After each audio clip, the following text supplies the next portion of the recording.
as well as a copy of the resolution. So if you have any questions, I'm happy to entertain those. If not, the position of the IRS seems to be to acknowledge the problem, but to say it's impractical to have different sets of withholding tables for different, pension systems, and ultimately all they can do is have one set of tables and leave it up to the individuals to figure out their individual tax situations. Why is that not a reasonable response? It's a great example of how government works. In government, if we're the government, we're going to tell you how to do it instead of treating the customer and the taxpayer with some respect, like you would see in the private sector.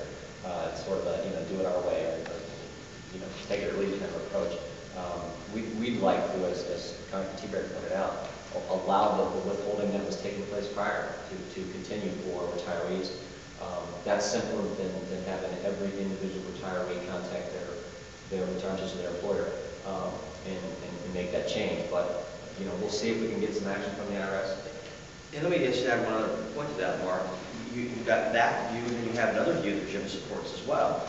When this debate, or lack of debate, occurred, Republicans said, hey, let's have a debate on the entire tax issue. And we provided an alternative plan, by the way. And in the make work pay tax credit, I think it's important for every retiree to know that the leadership, Nancy Pelosi, Speaker Pelosi, made a determination that we were going to provide tax cuts to people who didn't pay income taxes.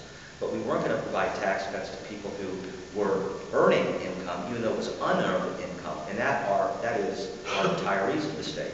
So we could have avoided this problem in the first place by providing the make work pay to our retirees who have unearned income. And let me tell you where this is going to come back again, and you're going to report on it again because people are going to bring it up in the future.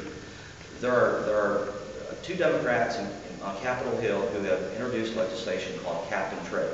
Jim and I call it cap and tax, devastating to Ohio. Well, in the Ways and Means Committee, we've had hearings, and there have been folks from the administration who come in and say, well, there is a cost to cap and trade, but it's going to be offset by the make work pay tax credit. That's going to be the offset. Well, where are my mom and dad's offset?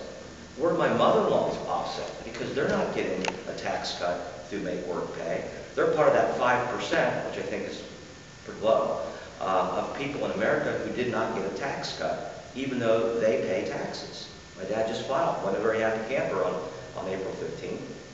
Unearned income, but didn't get a tax cut because of the stimulus package, the way the tax stuff was written.